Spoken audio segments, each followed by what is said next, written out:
guys, welcome to the Chanwow Podcast. I'm your host Chantel, and if you are listening to this on Spotify, I just want to remind you that I have a video version of all of my podcasts up on my YouTube channel, and all of the information is always in the description, so please check it out. In today's episode, we will be talking about personal growth, insecurities, loneliness, that sort of thing.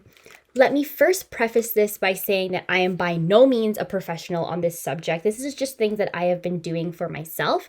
The reason I'm making this podcast episode is because I recently posted on my YouTube channel a me day vlog. And I saw some friends this week and they told me they watched my video and they liked it and how they would like to incorporate that sort of stuff like individuality into their daily lives. And every single time somebody says that, it makes me just so happy, because if I can influence one person, basically that just makes me happy, I guess.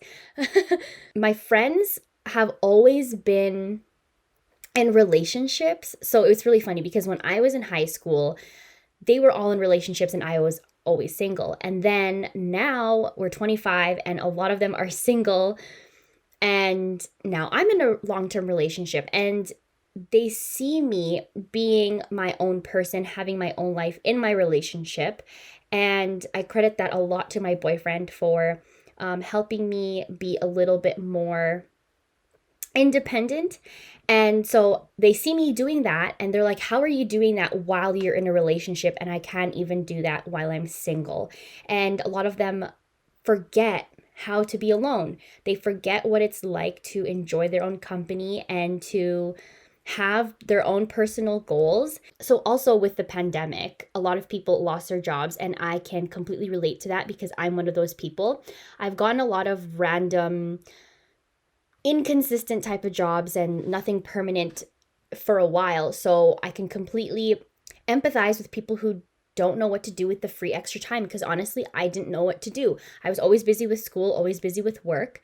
And now that I'm graduated and I'm looking for a job and it's been quite hard to, I'm like, what do I even like doing? What do I even like doing by myself? Like, of course, I like to balance my time with my friends and my family and my boyfriend and, you know, all the other things. But what do I like doing on my own? And so my friends asked me, Shan, how do you stay productive? What are you doing right now that you have extra time? Because I'm in the same position as you, and I find like I'm just staying at home, being a couch potato, watching Netflix all the time, and kind of not really being productive.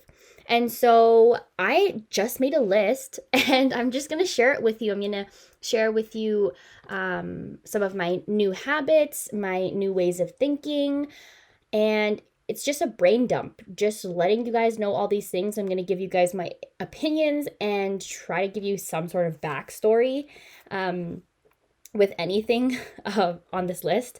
So basically, I'm just going to start off by saying that we're all trying to change something about ourselves, whether it's trying to do better, be better, change into healthier habits, whether it's physically, mentally, emotionally. If you're not doing any of these things, that means you're not growing, you're not learning, you are stagnant.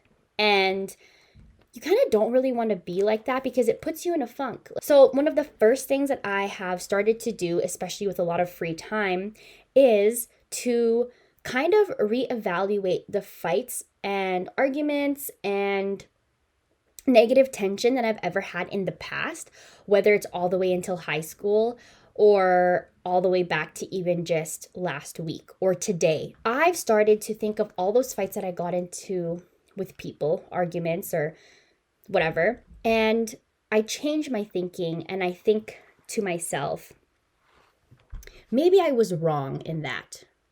Maybe I was wrong in that fight, in how I treated that person, in what I did to that person, how I acted. And when I look at it that way, I try to think, okay, if I am wrong, how am I able to problem solve? How can I make this better for the future?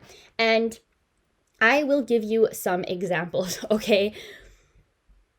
I'm pretty sure a lot of you guys can relate to this, especially being in our generation, but being being a little bit more patient and slower to anger when it comes to arguing with your parents in terms of technology, whether it's helping them with emails or their cell phone or whatever. I don't know about you, but I just get so frustrated sometimes.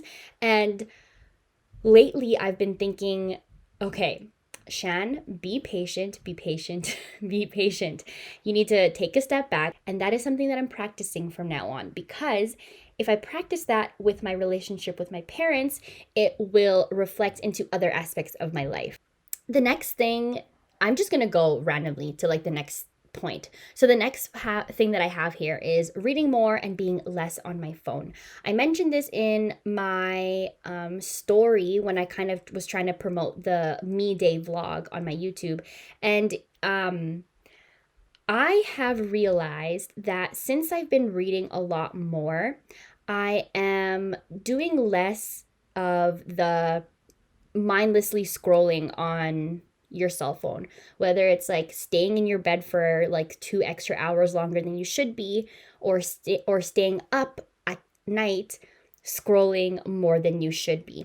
And I mentioned something called doom scrolling, and basically it's just when you're always going online and like you become it's not necessarily like you become addicted, but you're always on your phone, and because you're always on your phone, you're always searching for, or just by chance you're looking for like negative news or just things that make you upset. And if you don't know what that is, try Googling it. At night, I read books instead of being on my phone. I also read books when I like going on my me days, my dates by myself. And it doesn't have to be like a self-help book. It can be any type of book. I feel like it's not necessarily a distraction, I would say, but it kind of is. Reading something besides what's always on the internet can really relieve stress. Oh, sorry, I realized that my headphones were on wrong.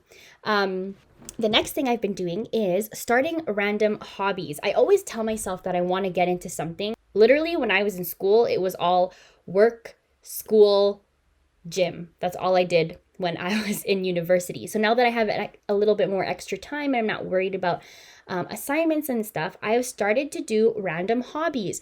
And now, even if you're a student, I think you can still be able to do this, whether it's even just spending 1 hour in your day doing something.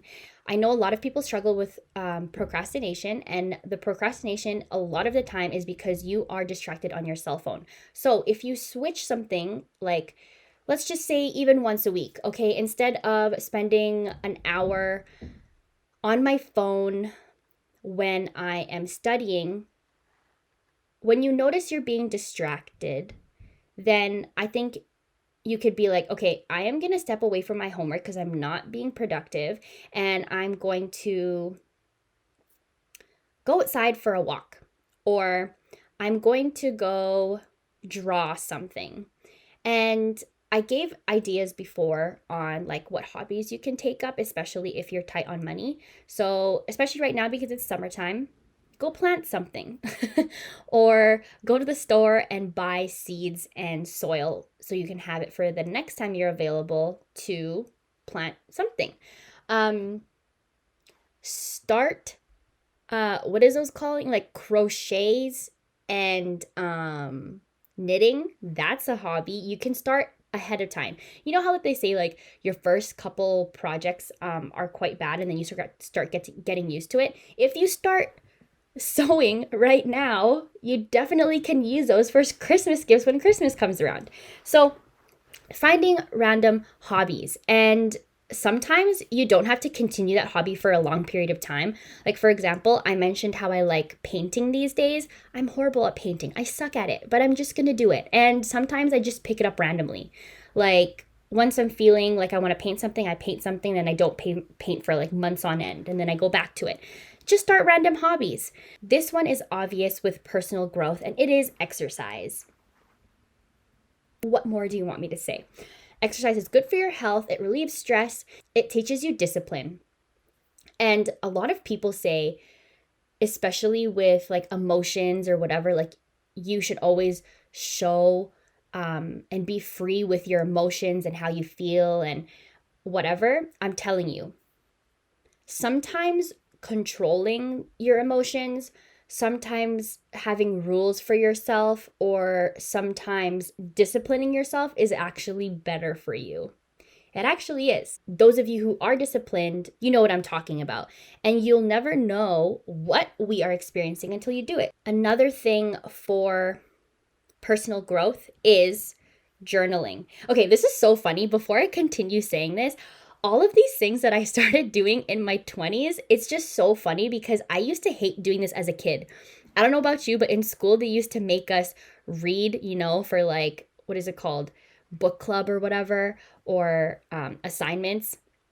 And then our teachers sometimes would make us journal. Hated that. Exercising, not so bad because I've always liked sports. So, I mean, that's okay. But I know for some people you can relate to this. I don't know, it's just really funny to me. It's like coming full circle. It's like things that I hate doing and like disciplining me as a kid. Now I love doing it and it actually helps me. So that just goes to show that you should probably listen to your teachers and you should probably listen to people older than you, because although they may have different opinions on things, they've been through life and they kind of know some things that could probably help you. So don't knock that. Yes, journaling.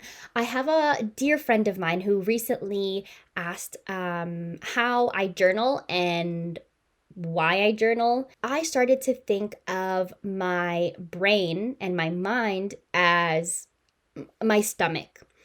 And let me let me go into this further.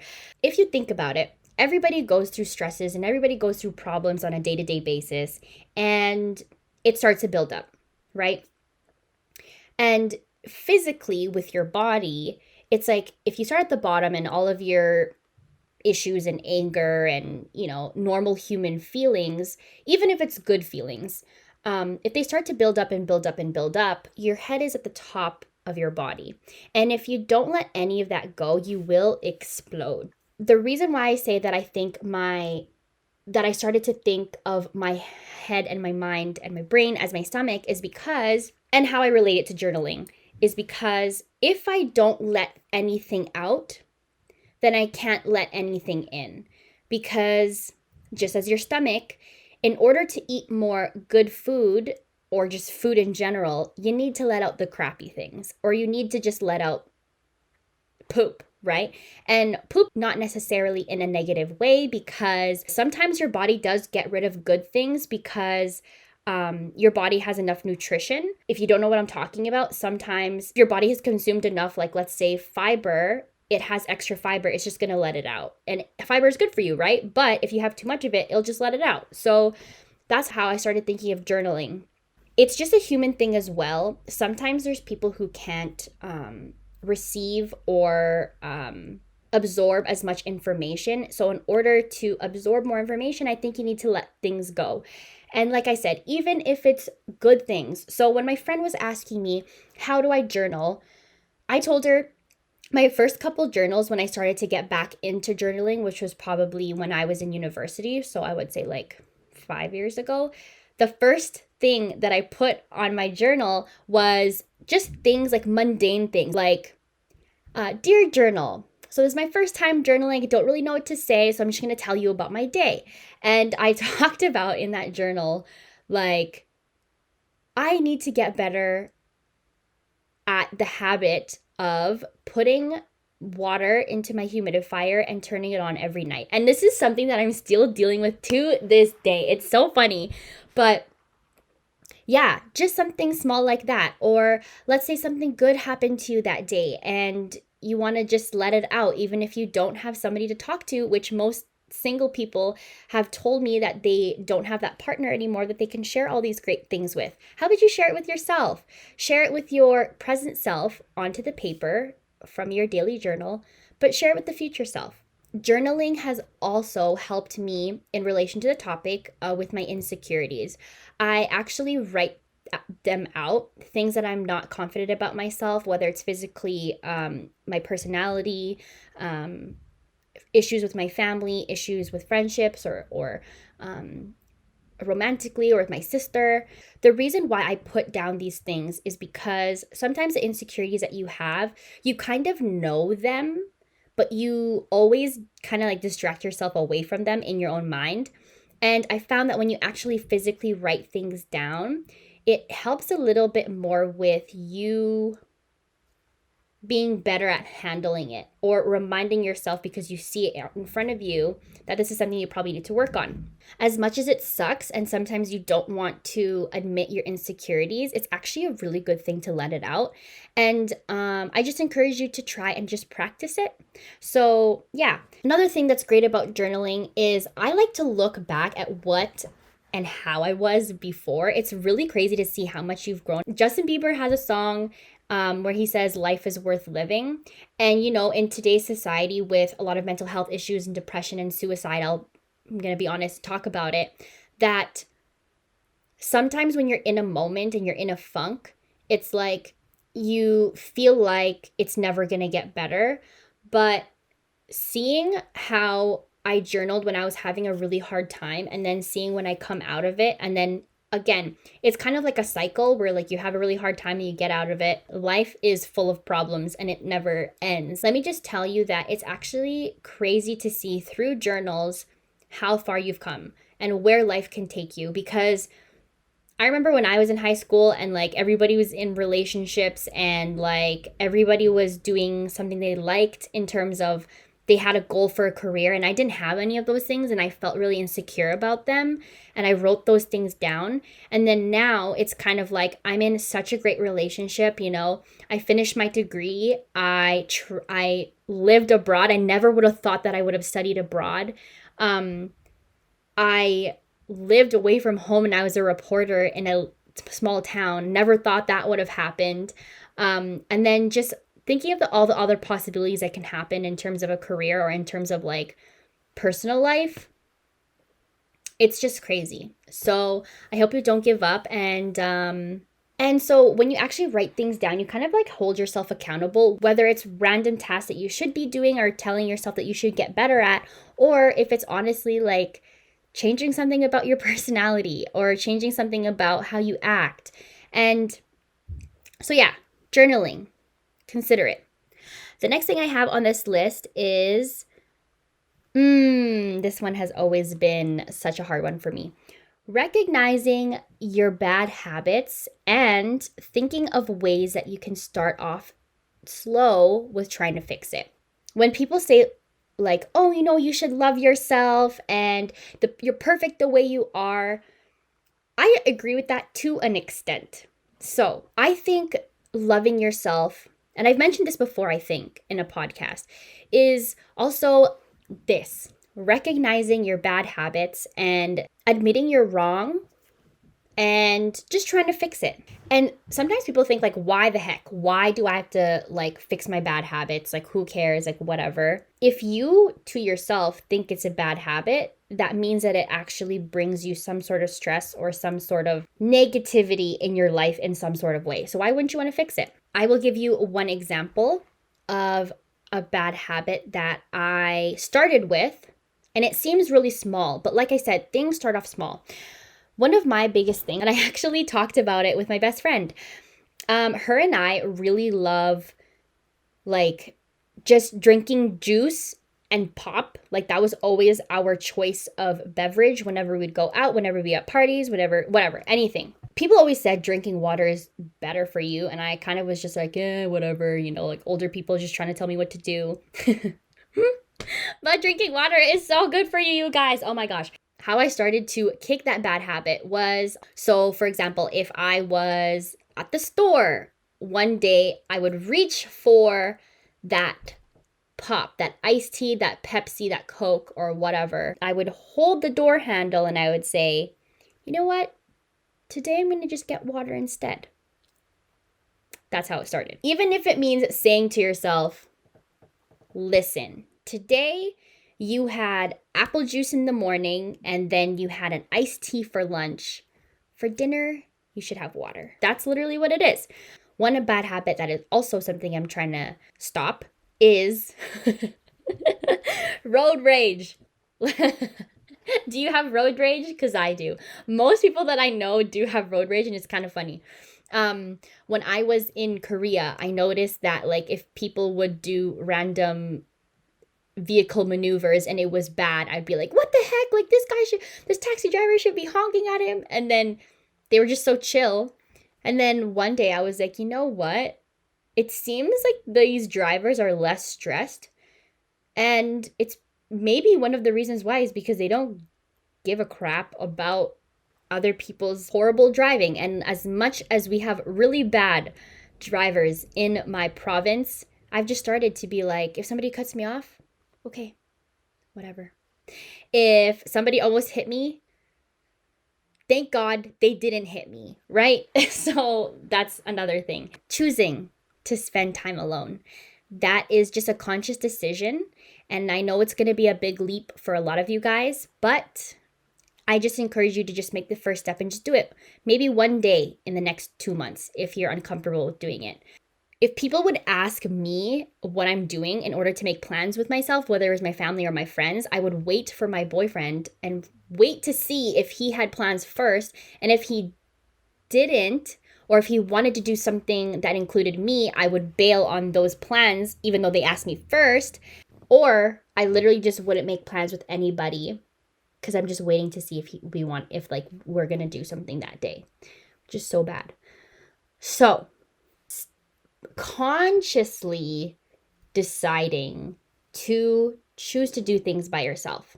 I think I mentioned this in the description of my YouTube video, but spending time alone doesn't mean doing like errands or chores or things like that. Spending alone, I literally mean quality time by yourself. So the things that you would consider quality time with other people, how about you do that with yourself? Okay, this is something as simple as it is, but just going outside.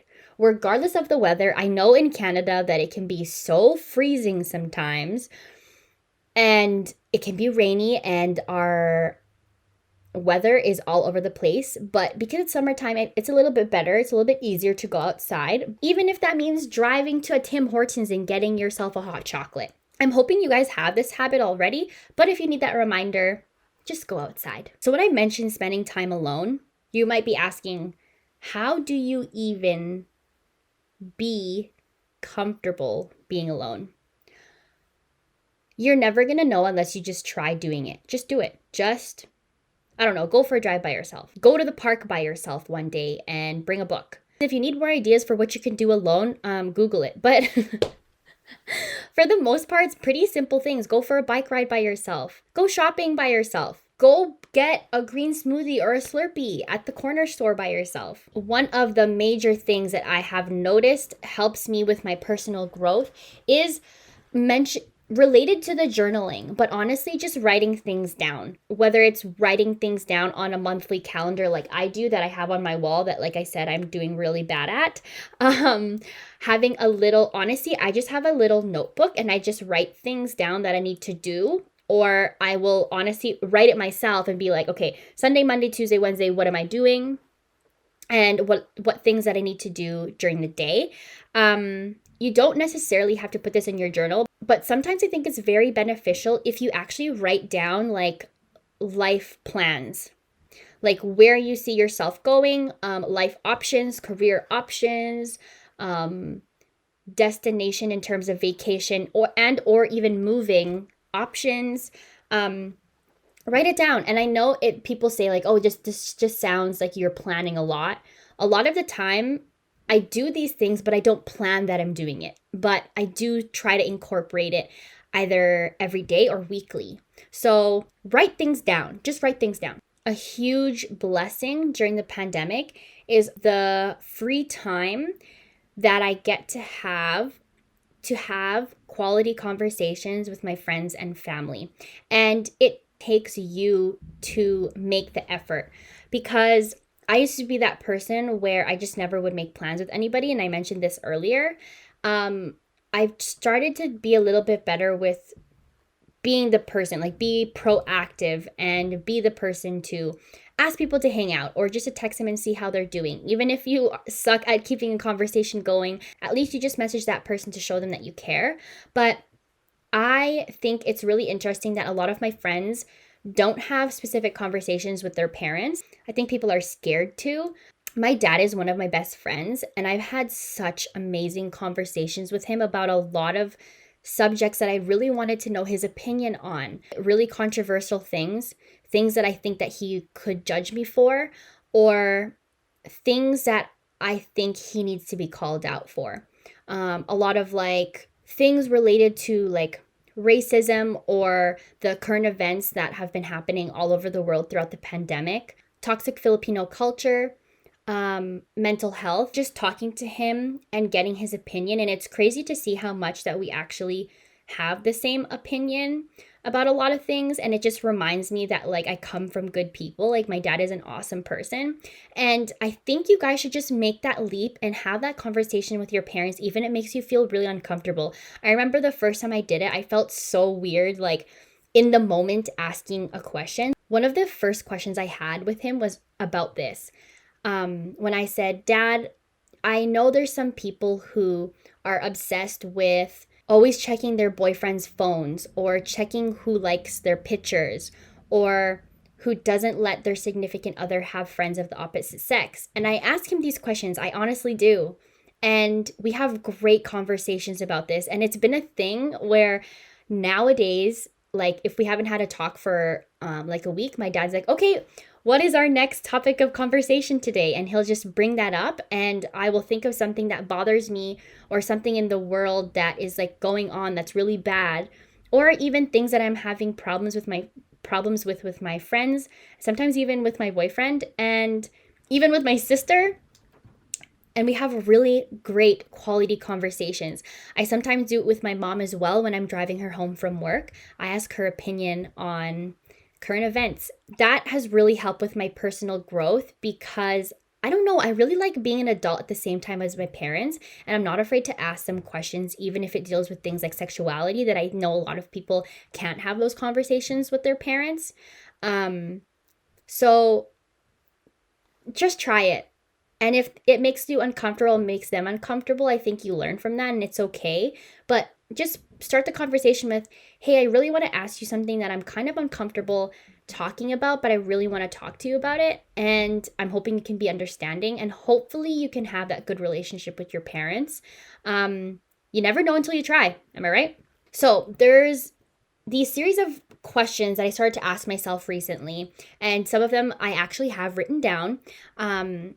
Like the answers to, like I mentioned earlier, that you should just like write things down. So some things that I just asked myself were, what do I want out of this life? What do I want for a career? What do I want for my relationship? What do I want for the future in terms of anything not related to career? What lifestyle do I want? What do I value? What insecurities do I hold? What about myself do I find a problem? Why did I get into fights with these people? For what? What was the point? A lot of these questions I think we try to like shy away from, but I think you should really take some time, alone time, to think about these things. There's so many distractions out in the world, your cell phone, movies, spending time with friends, school, work, all those things. But I think it actually is very, very valuable that you get to know yourself and think, and like sometimes you'll think about it, right? But then you'll never go back to that thought ever again. And I think that's why some people are kind of scared, because they're kind of scared to figure out what the answer is. But it is very, very valuable to do so. And I really hope that you get to the point in your life where you can do that. So those are just some examples of questions that I've asked myself recently. And even things like, there was rumors about you in high school, or people have this negative view of you. Why? You know, did you actually act that way? Were you mean?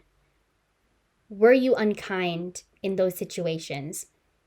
Were you a little too much and just never stopped going on a subject that probably a person didn't care about? I think it's a really good thing to think about, you know, if there was ever any rumors or somebody had a bad first impression of you, or maybe you did something that you thought was good and then people judged you negatively for it afterwards, and then they kept that judgment and held that grudge against you since then, it's kind of like you need to ask yourself, was I actually good in that situation? Am I okay with who I am as a person?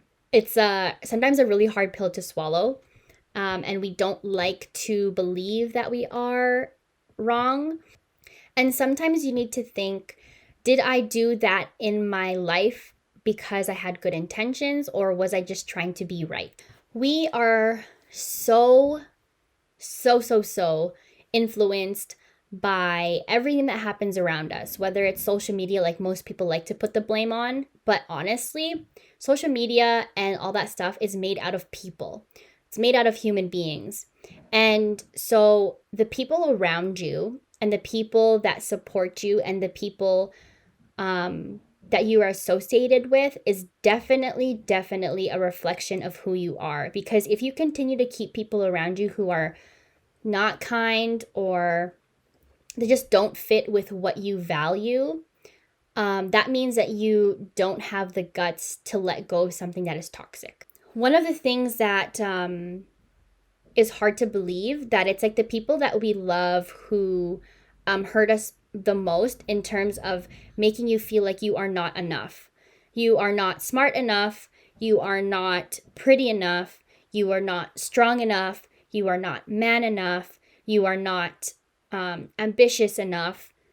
And I just want you to know that if those are your insecurities, anything that I listed and even anything more, you might be scared to be alone because you feel that because you are not smart or pretty or strong or man enough, that you need to have somebody else in your life to make you feel that way. That is not what it's supposed to be. You are enough on your own, and you need to be alone to understand that. And alone, not necessarily physically being in a state of like just by yourself, but you need to learn that about yourself on your own. Sometimes that means not being in a relationship. Sometimes that means going away from your family who may not be helpful. And sometimes that means cutting off people in your life. Think about what you have offered to this world. Think about what you have offered to everybody else around you, but don't use that as a huge ego booster. But if somebody says something like you're lazy and you get offended by that, you need to think about, okay, wait, am I actually lazy? And then if you believe that you're not, then you can, I don't know, continue on with your life and what you're doing. But if you have any sort of bit of uncertainty of maybe I am a little bit lazy, I think you need to work on that and work on that consistently. I think that's what we lack the most. A lot as humans is discipline and consistency. I don't know. There's a lot of people around me in my life who are just struggling with life, and maybe it's a quarter life crisis that I've mentioned before because I just turned 25. Maybe it's just because all of my friends are around that age and we're just all going through it. I just hope that you, at one point in your life, prioritize yourself and you continue to prioritize yourself from then on.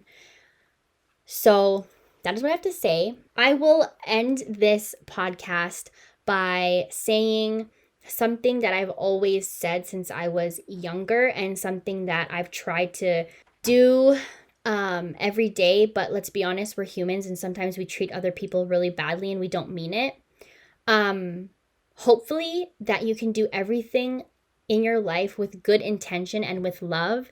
And I personally think the greatest legacy that you could ever leave behind is being good to people. So I hope that you are good to everyone around you. And being good to people also means being good to yourself. So please take care of yourselves. Hopefully you took anything from this podcast of personal growth, insecurity, and loneliness. If you guys ever have any specific questions, you guys know what to do. Feel free to message me. I think I will go in depth about every single one eventually for another podcast episode, but this was kind of just like the surface level of things that I've been doing kind of lately and things that I've learned and things that I have been thinking to myself lately. And so I'm just sharing it with you, like I mentioned earlier. And hopefully when COVID is not so bad, I can finally have my rental space and my rental equipment available so I can actually have guests on this podcast. I've mentioned this in my first podcast episode, and I have a lot of things lined up with other people, and I'm hoping that you can get some sort of insight from any of the episodes. So I will leave it there. Thank you so much for listening to the Chanwow podcast, and I just wish you peace and love. Okay?